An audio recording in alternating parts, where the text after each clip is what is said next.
Hello and welcome to Foreign Desk on Benue Television. I am Susan Ayo. The headlines. Russia accuses Ukraine of opening second fronts in Africa. United Kingdom braces for more far-right race riots. Plus, China launches drills near South China Sea.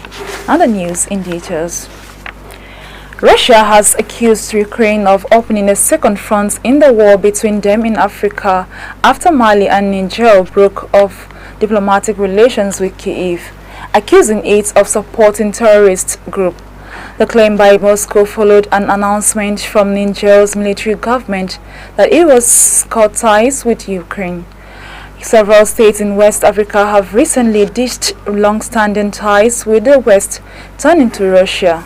The move was in line with that of the neighboring Mali's military government, which on Sunday announced it was severing relations with Kyiv over its role in an attack in the north of the country in which Tuareg rebels said that they killed dozens of Wagner mercenaries and Malian soldiers. Spokesperson for Ukraine's military spy agency, Androl Yusuf, said that the Malian rebels had received the necessary information to conduct the operation. Spokesperson for Niger's military government, Amadou Abdurrahman, said Niger would ask the United Nations Security Council to debate Ukraine's aggression. Recall that Ukraine described Mali's decision to sever relations as short-sighted and hasty, saying Kyiv rejected the allegation of Ukrainian support for international terrorism. Ukraine did not immediately respond about the move by Niger. Niger and Mali are both run by military governments that took power in recent coups. Both have since ripped off defense agreements with France and turned to Russia for military support. Russian Foreign Ministry spokesperson Maria Zakharova said unable to defeat Russia on battlefield, the regime of President Volodymyr Zelensky has opened a second front in Africa. Meanwhile, the spat is viewed as a significant hit to Ukraine's efforts to win global support as it defends itself against the Russian invasion and, in particular, to broaden its appeal in global south.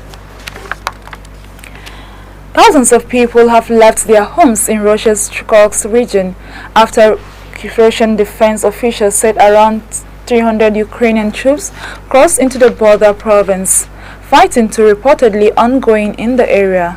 As Moscow said, troops supported by 11 tanks and more than 20 armored combat vehicles crossed the border near the town of Sud-Zhar, 10 kilometers from the front line.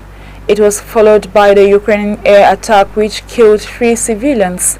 Officials in Kyiv are yet to comment on the Russian allegations. Russia's Ministry of Defense on Wednesday claimed it prevented the Ukrainian armed forces from advancing deep into Russian territory in the Kursk region. Viral videos showed fighter jets flying low in the region with smoke rising from areas underground. Acting Regional Governor Alexei Sumerov said he had briefed Russian President Vladimir Putin about the situation, which said was under control.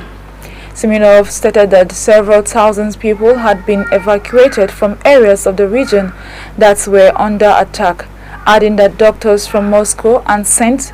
Petersburg were on their way to offer assistance. After a major cross-border incursion by the Russians into the northeastern Kharkiv region in May, there had been far Moscow was attempted to the same into the Soma region further north. According to analysts, with Ukraine now apparently capturing several settlements and highways and other way, those ambitions may have been frustrated at the moment. The United Kingdom is bracing for days of unrest with more than 5 race riots reportedly planned in several cities. Activists monitoring far-right communications fear the racist mob could target at least 30 locations. Police are preparing for more violence after several days of unrest, which has already seen more than 400 people arrested. Counter-protesters are organizing in an attempt to outnumber the alligators. a tactic that has worked in a small number of cities and towns. Stand Up to Racism, one of them, the main organizers, called on Britons to mobilize to defend immigration lawyers, refugee charities, and asylum support centers. Muslims, migrants, and refugees, an ethnic majority group, are on edge. In the northern city, Muslims are reeling from the worst bouts of violent xenophobia in years. The riots began in South Hort after 3 girls were killed in a stabbing attack in the coastal town in July 29. Agitators online have suggested the stabbing suspect was a Muslim and a migrant, increasing anger among some Britons who falsely believe immigration to be blamed for most deadly crimes. Reacting, United Kingdom Prime Minister Keir Starmer chaired a second Cobra emergency meeting to coordinate the response. About 6,000 police officers have been mobilized to deal with the unrest about disinformation continues to swirl online, stirring hatred and anger. The Institution for Strategic Dialogue has said algorithms controlled by social media platforms are fanning anti-Muslim and anti-migrant narratives. Former Conservative Home Secretary Suel Bravama has referred to the people crossing the English Channel from France as invaders. 2 people have been killed in Kiev, Germany, after a hotel building partially collapsed while several others remain trapped under the rubble. Rescue operations are ongoing with more than 200 emergency services personnel at the scene, located near the banks of the river Moselle. The hotel roof collapsed, shattering windows as the top floor of the building collapsed under the lower floor. According to local police, 14 people were inside the hotel at the time of the incident. In a news conference on Wednesday, Fire Inspector George identified the 2 people killed as man and woman, who he said died as a direct result of the building collapse. Some 250 emergency service personnel were deployed to support rescue efforts, including firefighters, police, rescue dog teams, and medics. According to reports, the damaged building in western Germany dates back to the 1600s. It experienced significant renovation back to the 1980s, when an additional floor was added to the new 2-story hotel. Nearby residents have been told to evacuate the area, given concern that the hotel building collapsed further.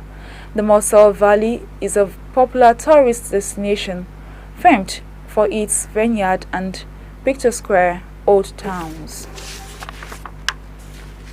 Let's take a short break. Don't go away.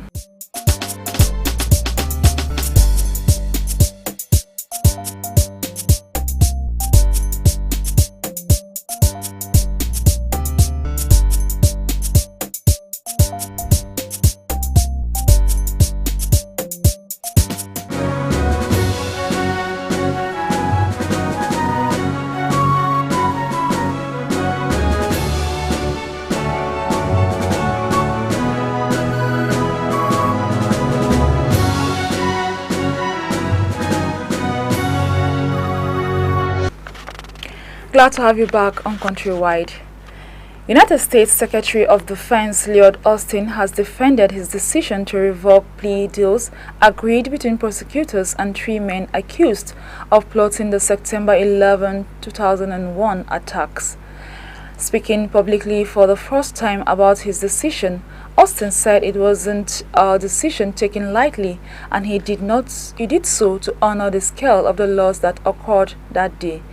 The Pentagon announced on July 31st the plea agreement had been reached with 3 of 5 alleged plotters held at the Guantanamo Bay detention center, where they stand accused of orchestrating the deadliest attack on U.S. soil in the country's history.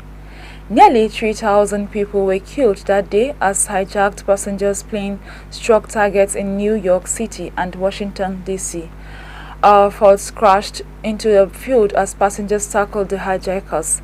The deals involved alleged mastermind Khalid Mohammed as well as accomplices Walid bin Attas and Mustafa al-Hawsawi. A fourth defendant did not agree to the terms, while a fifth man was ruled mentally unfit to continue facing trial last year. The defendants are due to face trials in a military court at the maximum security facility in Cuba, but their cases have been held up for years amid legal wrangling. The plea bargains and been welcomed by some as the only feasible way to resolve the long-stalled 9/11 cases, including Walls Dixon, a lawyer at the Center of Constitutional Rights. Dixon, who has represented defendants at Guantanamo and the other detainees who have been declared of wrongdoings, accused Austin of bowing up to political pressure and pursuing some victims' family members over an emotional cliff with a reversal. The plea deal sparked outrage among some victims' family members and Republican lawmakers who accused the administration of President Joe Biden of treating the defendants too lightly.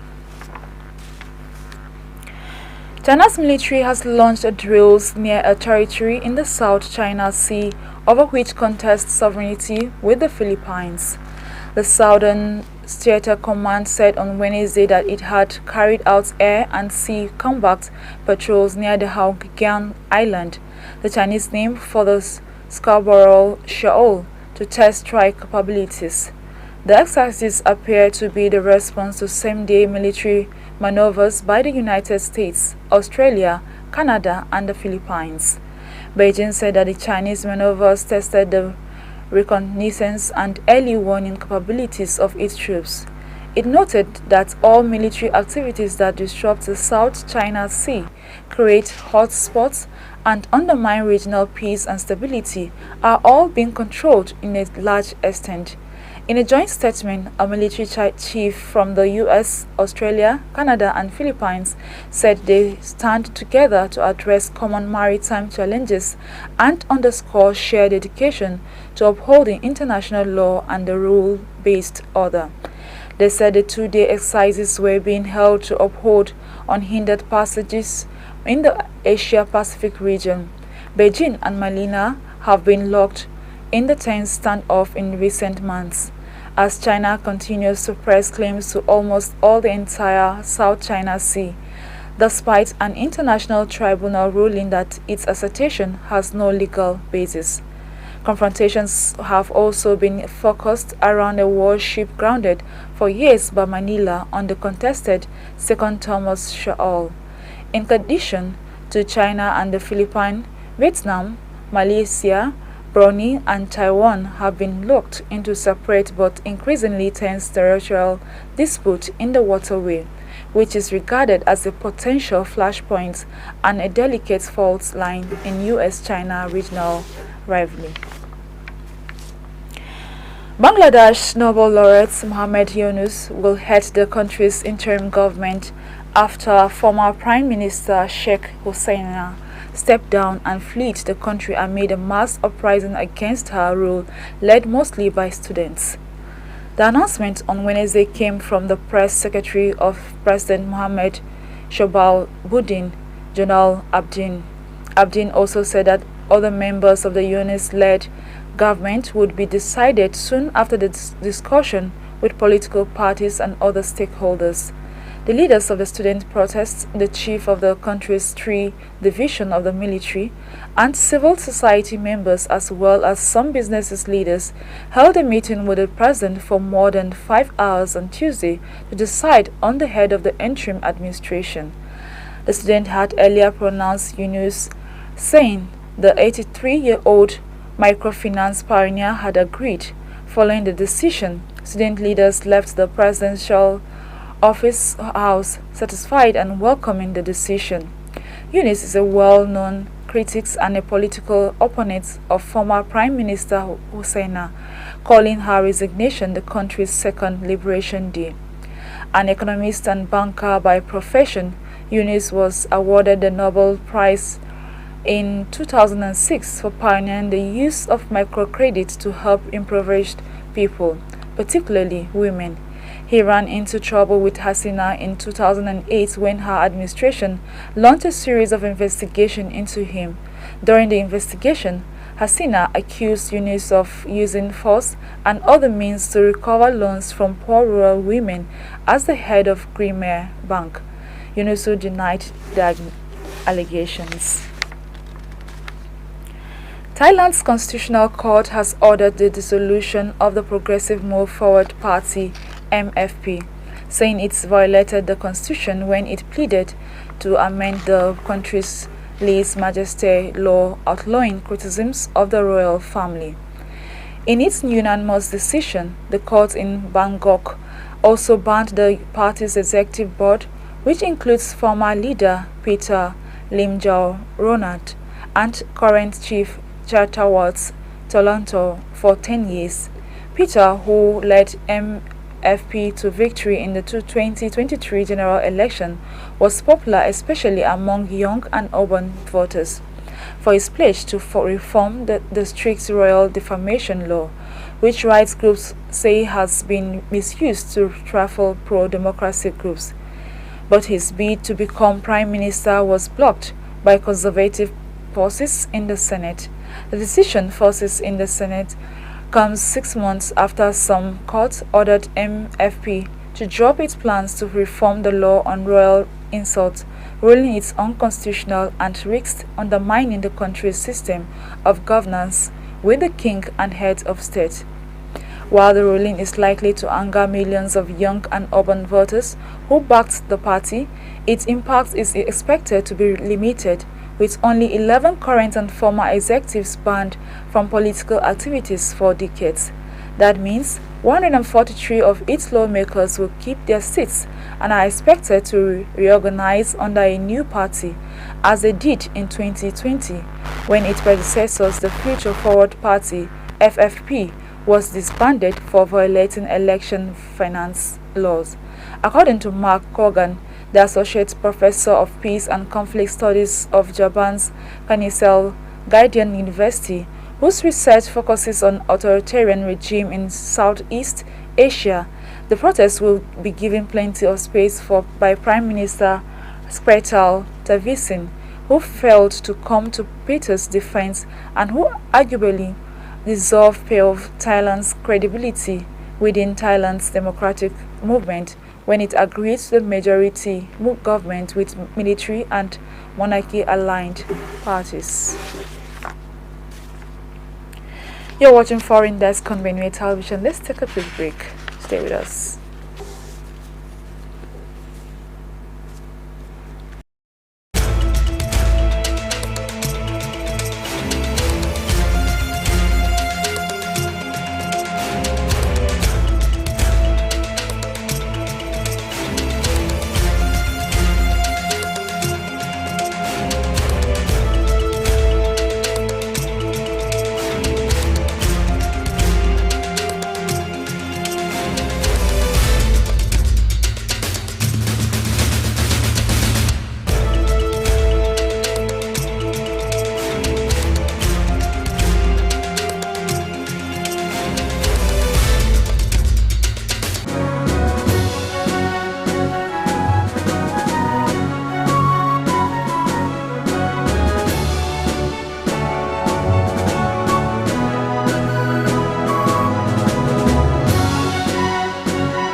Glad to have you back. Hamas has chosen its top officials in Gaza, Yahya Sinwar, as the new leader of its political bureau. The selection of Sinwar follows Ismail Haniyeh's assassination in Tehran on July 31. Sinwar, 61, is seen as Israeli as the mastermind behind the October 7, 2023 attack by Hamas inside Israeli territory, in which more than 1,100 people were killed and more than 200 others taken captive. Israel's subsequent military campaign in Gaza has killed nearly 40,000 Palestinians, thousands of them women and children, displaced almost its entire 2.3 million population, causing an unprecedented humanitarian crisis with widespread starvation and health emergencies. Haniye's assassination sent shockwaves through the region and was seen by many as an effort by the government of Israeli Prime Minister Benjamin Netanyahu, who scuttled efforts to negotiate a ceasefire in which Haniye was a key figure.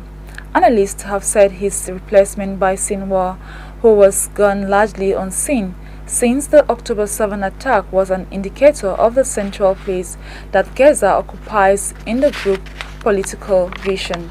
Sinwar was born in Gaza refugee camp south of Khan Yunis and was the former head of the Al-Majid security apparatus tasked with eliminating Palestinian suspects of collaborating with Israel.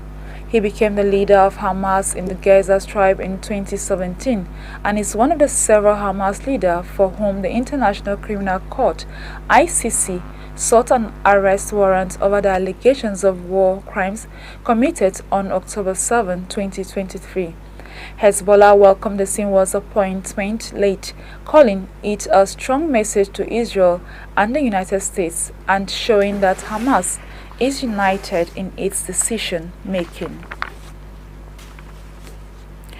With our report, we've come to the end of our bulletin this afternoon. Before we go, a recap of the top stories. Russia has accused Ukraine of opening its second front in Africa. United Kingdom has braced for more far-right race riots. We also told you that China has launched drills near South China Sea. Thanks for being part of Foreign Desk on Benue Television. I am Susan Ayo. Remain blessed.